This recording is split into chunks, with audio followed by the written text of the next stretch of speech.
Good day, everyone.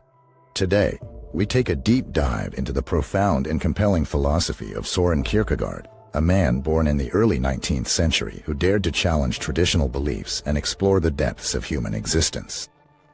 As we embark on this journey, let us first take a moment to imagine this. You're standing on the edge of a towering cliff, staring down at the churning, tumultuous sea below. The wind whispers in your ears, causing goosebumps to creep across your skin. You feel a sensation in your gut, a mix of fear, anticipation, and an overwhelming sense of freedom.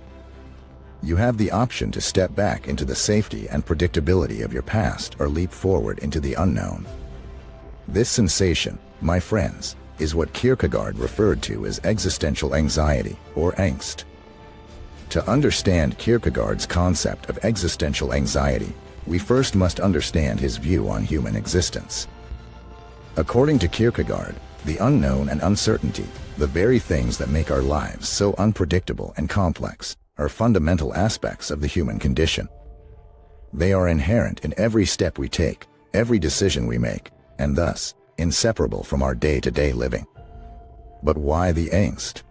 Kierkegaard believed that this anxiety is a direct result of our human consciousness and self-awareness. It's the tension that arises from the perpetual conflict between our longing for certainty and the inherent ambiguity of our existence. We are conscious beings, aware of our mortality, aware of the infinite possibilities and the inevitable uncertainties that life throws at us. And it is in this consciousness that anxiety takes root. The paradox here is that this anxiety is not merely a painful and undesirable state of mind, but also a powerful catalyst for growth and self-realization. Kierkegaard saw anxiety as a byproduct of our inherent freedom and the responsibility that comes with it. This responsibility exists within the vast uncertainty of existence, and the choices we make in its presence are what differentiate a fully lived life from a life of emptiness and despair. Now, one might ask, how do we navigate through this anxiety? How do we find our way in this vast sea of uncertainty? The answer, according to Kierkegaard, lies in passion. Passion, he argued, holds the key to transcending anxiety. It's not about eliminating it, but learning to channel it through something that gives our life a purpose, a sense of vitality and fulfillment. Imagine yourself back on the cliff, wind rustling through your hair, the sea roaring below. This time, however, you're not just standing there. You're filled with a burning passion. The passion to create, to learn, to grow, to love.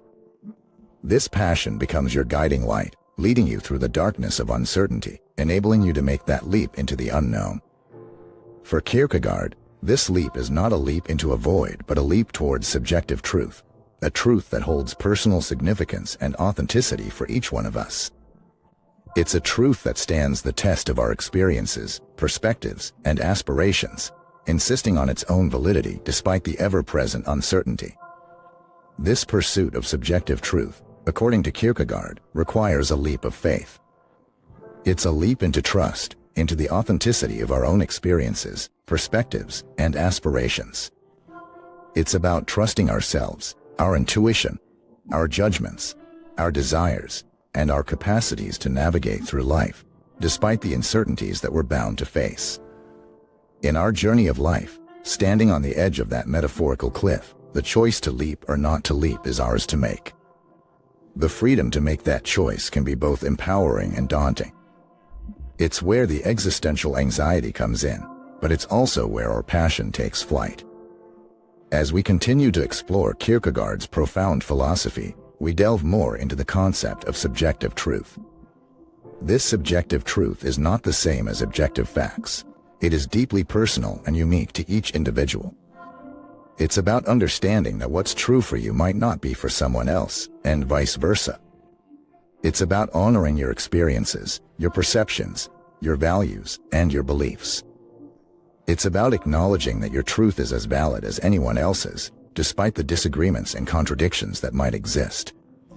This pursuit of subjective truth, Kierkegaard says, requires a leap of faith, an act of trust in the authenticity and validity of our own experiences, perspectives, and aspirations. This leap of faith is not a blind jump into the abyss. It is a conscious decision to trust our own judgment, a determined step towards embracing our personal truths. Kierkegaard's philosophy goes beyond accepting and acknowledging our personal truths. He emphasizes the need to act on them. He believes that the path of self-discovery is not merely about understanding your passions, your values, or your truths. It's about acting on them, about bringing them to life, about manifesting them in your everyday existence. But this is easier said than done, isn't it? After all, it's one thing to acknowledge our truths, our passions, and our aspirations, but quite another to act upon them, especially when we're faced with existential anxiety and the uncertainty of life outcomes. Kierkegaard acknowledges this. He understands that it's not easy to act in the face of anxiety. But he also emphasizes that growth and self-realization require us to move beyond the confines of our anxieties. He encourages us to confront anxiety head-on, to act in its presence, to use it as a stepping stone towards greater self-awareness and personal growth. However, in our quest to mitigate anxiety and uncertainty, we often find ourselves conforming to societal norms or escaping through distractions. This is a trap, Kierkegaard cautions. Conformity and escapism may offer temporary relief, but they do little in the way of long-term fulfillment or self-discovery. They prevent us from living our personal truths, from pursuing our passions, from making our leap of faith. Instead of conforming or escaping, Kierkegaard proposes introspection and self-reflection. He encourages us to delve deep into our hearts and souls, to question our existing beliefs and values, to confront our fears and anxieties. He urges us to listen to our inner voice, to trust our intuition, to honor our personal truths. This, he says, is the road to personal growth, the pathway to a meaningful and satisfying life. But introspection and self-reflection are not one-time activities. They're not something we do once and then forget about. They're ongoing processes, integral aspects of our lives. They require us to be constantly vigilant, to be open to change, to be willing to question and reassess our beliefs and values. They require an unwavering commitment to personal growth, a determination to stay true to ourselves despite the challenges and uncertainties we might face. The question then arises, how do we maintain this commitment? How do we stay resilient in the face of adversity? How do we continue to pursue our personal truths despite the existential anxiety and the uncertainties of life? The answer, once again, lies in Kierkegaard's philosophy. He reminds us that anxiety is not something to be feared or shunned. Instead, it's something to be embraced. It's something to be understood, accepted, and used as a tool for growth and self-realization. In Kierkegaard's view, anxiety is not a pathological condition. It's an inherent aspect of human consciousness, of our existence as free and responsible beings. By accepting its presence, by learning to live with it, by harnessing its energy for our growth and development, we can transcend the constraints it imposes upon us. We can free ourselves from the shackles of fear and uncertainty and move into a realm of freedom, authenticity, and fulfillment. To further emphasize the indispensability of introspection and self-reflection, Kierkegaard's philosophy encourages us not to shy away from them, but to embrace these practices. The purpose of introspection, he suggests, is not to dwell in self-pity or to fuel negativity, but rather as a vessel for growth and self-improvement. By investigating our thoughts, emotions, and actions, we can identify patterns, acknowledge our strengths and weaknesses, and carve a path for personal development. And it is not just about a periodic self-reflection, but an unwavering commitment to personal growth.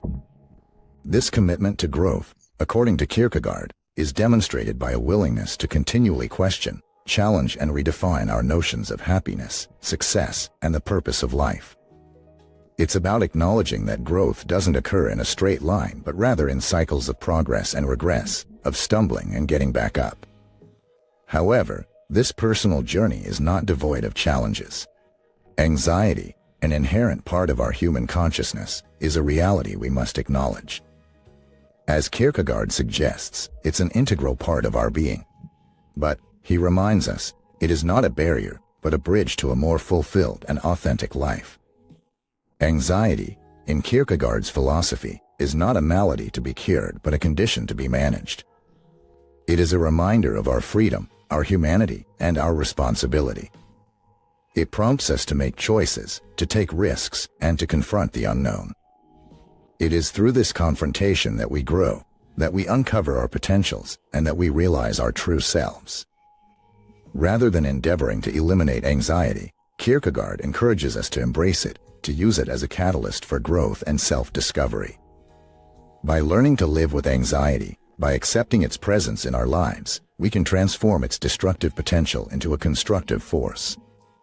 So, what we learn from Kierkegaard is that the journey to a meaningful life requires facing our anxieties, embracing our uncertainties, and making a leap of faith towards our personal truths. It's about taking the road less traveled, about challenging the norms and conventions, about daring to be different, about having the courage to be ourselves. It's about living a life of passion, of commitment, of authenticity.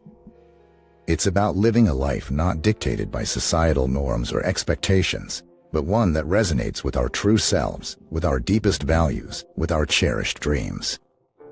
Kierkegaard's philosophy may not provide us with a roadmap to happiness, but it offers a compass, a set of principles, a way of approaching life that can guide us in our quest for a meaningful and fulfilling existence. In closing, I want to remind you that, as Kierkegaard suggests, the journey to a meaningful life is not a destination but an ongoing process. It requires patience, persistence, and dedication. And most importantly, it requires a commitment to live authentically, to pursue personal truth, and to face our anxieties head-on. Thank you all for watching this video. I hope you found it insightful and thought-provoking. If you enjoyed it and want to learn more about such fascinating philosophies and how they can help you navigate your life, make sure to like this video, subscribe to our channel, and hit the notification bell so you never miss an update. And remember, the journey to a meaningful life starts with a single step.